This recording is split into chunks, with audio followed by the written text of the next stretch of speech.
couple et tout ça, c'est chaque jour un petit peu.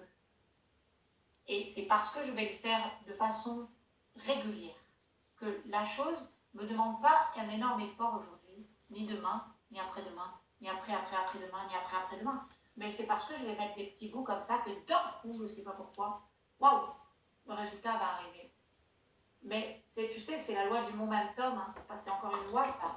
Il y a je fais pousser un dé qui va faire pousser un dé, qui va faire pousser un dé, qui va pouvoir faire tomber la tour de Pise avec la force cinétique de l'énergie. Voilà.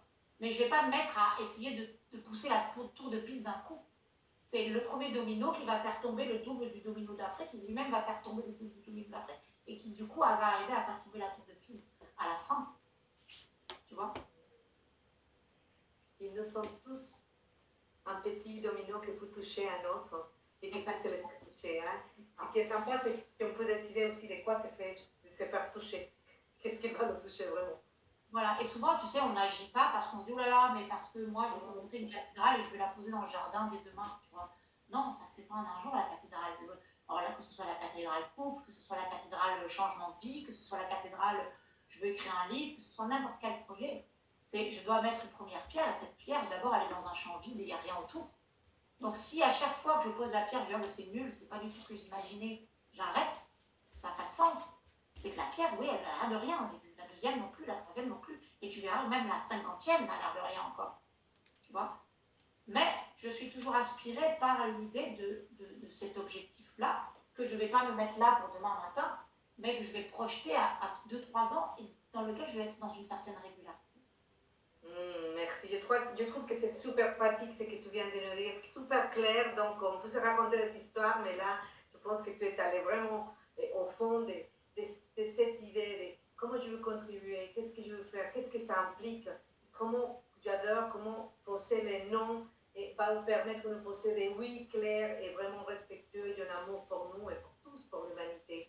Et ma chère Caroline, tout ce que tu nous as dit, c'est fantastique. Est-ce que tu as un exercice par lequel on puisse intégrer toutes ces informations? Moi, l'exercice le plus puissant, si tu veux, qui est de descendre dans le monde de la sensation, comme je t'ai dit, pour moi, c'est le réceptacle du plus grand que soi et de l'autre, en fait. Et c'est à partir de ça que tu peux vraiment être dans un vrai lien à l'autre et au tout. Sauf qu'on n'est pas outillé pour ça. Et je vais, du coup, tu vois, partager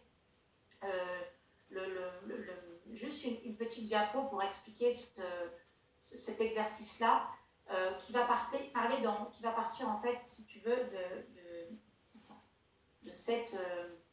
alors attends, hop, voilà, juste cette symbolique-là. Ok.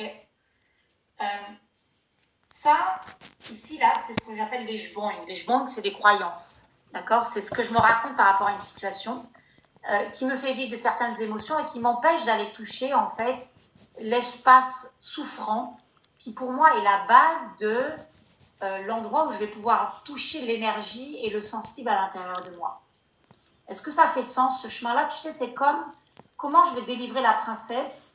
Est-ce que je vais continuer à être le prince charmant qui fait le malin, qui met des beaux atours, plutôt que de traverser la forêt de dragons pour aller délivrer la princesse?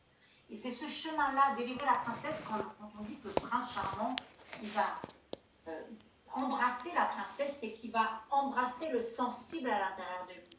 Tu sais, tous les contes ont une histoire très importante pour un cheminement et une initiation qu'on a besoin de vivre. Et du coup, par rapport à ça, l'exercice, moi, que je fais souvent faire, c'est, je rate le partage, du coup, pour être en lien avec quelque chose de douloureux, d'accord? Souvent, tu as un besoin qui est non nourri derrière. Alors, je vais te poser une question, parce que peut-être cet exercice, ça va aider les gens si je le fais avec toi, et déjà de poser la question de quel est le besoin le plus important chez vous qui n'est pas nourri. Est-ce que toi, par exemple, tu pourrais me donner une réponse là? Ou peut-être imaginer toi avant, si tu ne veux pas parler de toi aujourd'hui, quel était le besoin qui n'était pas nourri? Je te parlais de la Marie-Isabelle d'il y a 21 ans parce que celle-là c'était plus évident maintenant, sinon ça va me sortir de la conférence. Et ça va me mettre dans un autre Oui, état. c'est pour ça. Ouais. Écoute, les besoins non nourris de la Marie-Isabelle qui avait 25 ans, c'était un besoin de partage en couple. Je rêvais tout le temps de faire des choses avec Ah, un homme. Partage, vraiment. De faire toujours quelque chose. Je passais Noël toute seule. Je serais personne pour le jour de l'an. J'avais personne pour partager. J'étais entourée, mais je me sentais seule. donc, besoin d'être en lien. Ok, besoin d'être avec quelqu'un. Ok. Quand ce besoin n'était pas nourri, qu'est-ce que tu faisais? Soit je rentrais dans des états d'enfermement et de ne pas sortir et de m'enfermer, c'était moins. Et sinon, je sortais, je faisais la fête, je appelais des amis, je m'entourais énormément. Ok. Donc, si tu vois qu'en fait, le besoin, il est d'être en lien, ok, et la stratégie qui est mise en place, c'est-à-dire le comportement qui est mis en place, l'idée c'est de dire, ok, faites un geste par rapport à ce comportement. Donc, on peut faire deux gestes par rapport à ça. Toi, le premier geste que tu faisais, c'est je te recroqueviller. Okay. Donc la question c'est, est-ce que tu as l'impression que la stratégie que tu mets en place pour nourrir ce besoin d'être en lien, elle est utile dans cette posture? Ok. La deuxième stratégie qu'on pourrait symboliser, c'est est-ce que tu as l'impression que ça nourrit le truc d'être en lien? Non plus, hein. Ok. Non plus, parce que c'est partout. Voilà, donc là, pour la communauté, c'est vraiment comprenez que quand vous avez une blessure, un besoin non nourri, vous mettez toujours en place une stratégie qui ne nourrit pas du tout le besoin et qui même fait le résultat inverse. C'est très con, mais c'est ce qu'on appelle une stratégie de réaction. Et la symboliser va vous permettre de vous voir faire le truc qui est complètement idiot. Faites un mouvement. Ok. Ok. Donc, si je viens comprendre. Une blessure qui était, je n'étais pas entendue. Ok. Et quand j'étais pas entendue, je me mettais à crier. Super la stratégie. Tu vas m'écouter, oui. Ok. Donc tu es en train d'hurler. Est-ce que tu as l'impression que la stratégie que je mets en place pour nourrir l'effet d'être entendu sert le besoin? Tu vois bien que non. Donc la stratégie de réaction qu'on met toujours en place est toujours très couillon. Il faut vraiment s'en rendre compte. Okay. Ah, c'est génial. Le fameux boing que j'ai symbolisé dans le chemin d'avant. Donc le chemin à faire, c'est de dire, est-ce que tu es prêt maintenant à abandonner ce comportement idiot qui ne nourrit pas le besoin? Parce que si tu le fais, sache que c'est parce que tu vas l'abandonner, mais c'était un gardien pour t'éviter de sentir la douleur, la blessure derrière le comportement et la réaction. Est-ce que tu es prêt à l'abandonner, oui ou non? Parce que si réellement tu étais en lien, tu serais comme ça, tu serais pas apaisée, nourrissante, tu serais pas en train d'essayer d'alpaguer n'importe quoi, tu vois, tu serais pas en train de faire comme ça comme un Pac-Man, ou tu serais pas en train de te recroqueviller, tu vois, tu serais juste ouverte, sécure et pleine et entière, tu vois, avec une graine nourrie, une sève irriguée qui est attractive. Mais tu vois bien que le comportement c'est l'inverse. Donc le premier chemin c'est de traverser la forêt de dragon qui est, ok, tu es prêt de sentir ce que ça fait dans le corps, cette blessure de ne pas être en lien. Et là, ça va commencer à faire mal, tu comprends?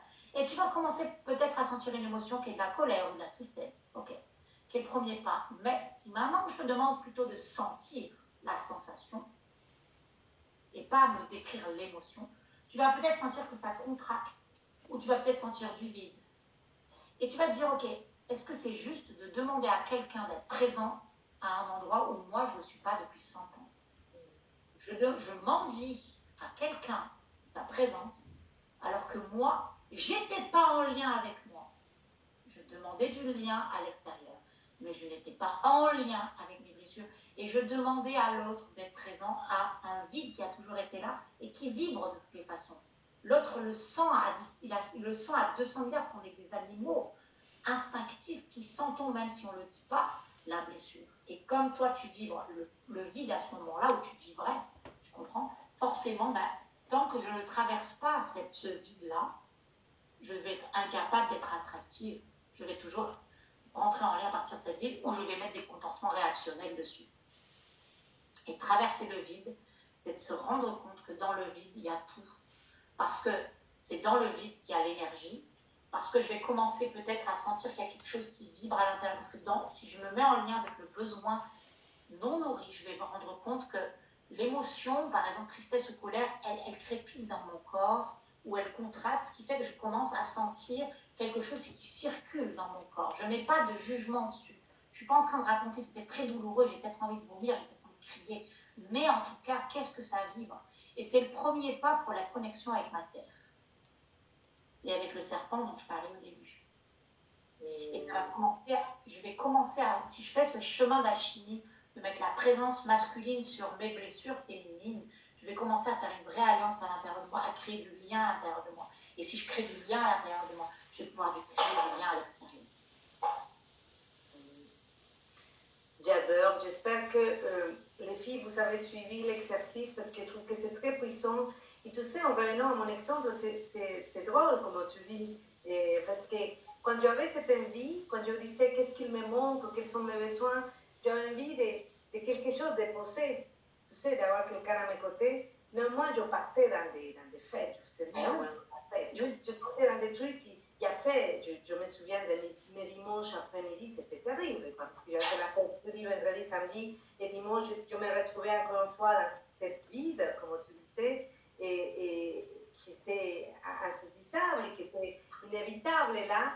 Et comment j'essayais de remplir avec quelque chose qui n'avait pas de sens. Donc je crois que cet exercice que tu nous as donné, c'est une belle opportunité pour s'écouter vraiment. Qu'est-ce que nous voulons, qu'est-ce qui nous manque, comment est-ce qu'on le solutionne, et après aller dans le cœur, je crois aussi, Caroline. On est capable de mettre de la présence pour le vide.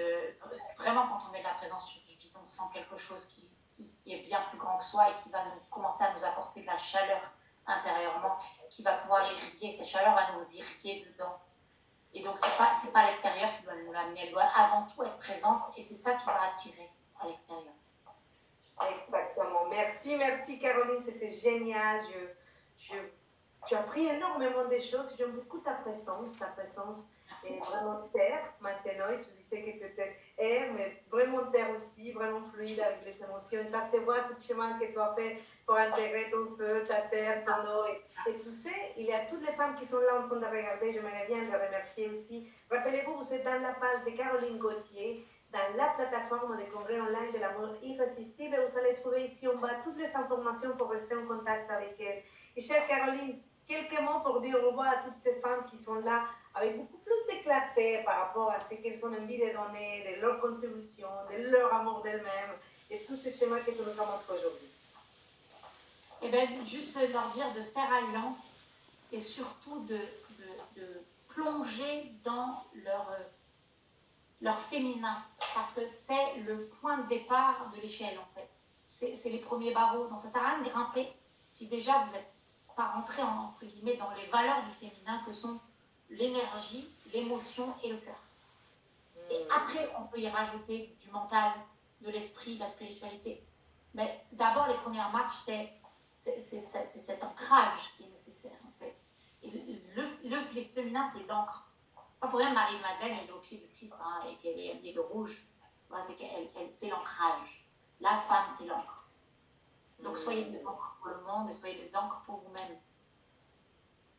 Merci. Très bon message. Merci beaucoup, Caroline.